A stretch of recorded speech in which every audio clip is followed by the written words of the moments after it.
There are two others that have captured the best and sometimes the worst moments in racing. Collectively, Lynn Schaefer and Steve Gigas have been covering racing for over a century. Lynn Schaefer has covered races in 8 different decades, getting his start in 1969 when he was just 12 and getting hooked to the late dirt nights. You know, the roar of the race cars, the mud, the stuff that gets in your eyes and you're squinting, you know, and you get addicted to it. And you never know what you're going to see. His first productions were shot on an actual movie film camera. I started showing movie films, I mean reels, Super 8 movie films at the banquets. And that's where I learned a lot, because you would show the movie and the drivers and everyone would come over and stand around and watch it. You start to learn what people want to see on the video. Crazy enough, he picked up most of his equipment at flea markets. He's helped the Eastern Museum of Motor Racing with nearly 600 videos on file and counting. Schaefer stayed close to the Mid-Atlantic tracks. He's checked off 146 tracks and 5,883 races. Schaefer and Steve Gigas started working together after realizing they could help each other out.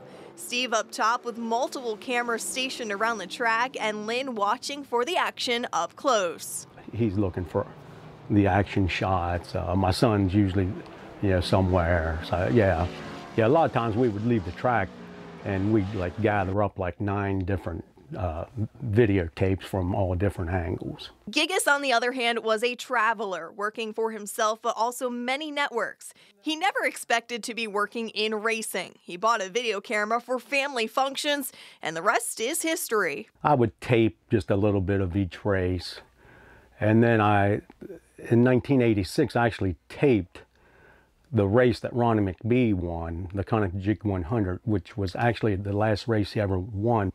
And then the announcer of the track, Frank Saggy, had asked over the PA system if anybody had recorded the race. And I took the tape to him, he looked at it, and then he offered me the job here. This is not really the first tape, but this is what started it all. In his younger years, Gigas couldn't stay away from the track, even when he was racing. I would go to race a motocross race somewhere, and then at night, I would be on my way to like Williams Grove or Lincoln. Covering most major races, Gigas has been to 250 tracks and over 4,000 races. I had a streak of 30-some years where I went to at least 100 races every year. There are a few moments that stand out to each, some old and some new. Whether it's their own or a collection they've purchased, they are local video encyclopedias. This is Lance Dewease in 1987, Johnny Strasser interviewing him. Lance Dewease talks about how he's trying to find a sprint car ride. The duo was honored in 2021 at the Living Legends race at Port Royal. Steve and Lynn have helped me out a great deal throughout the last 5 years.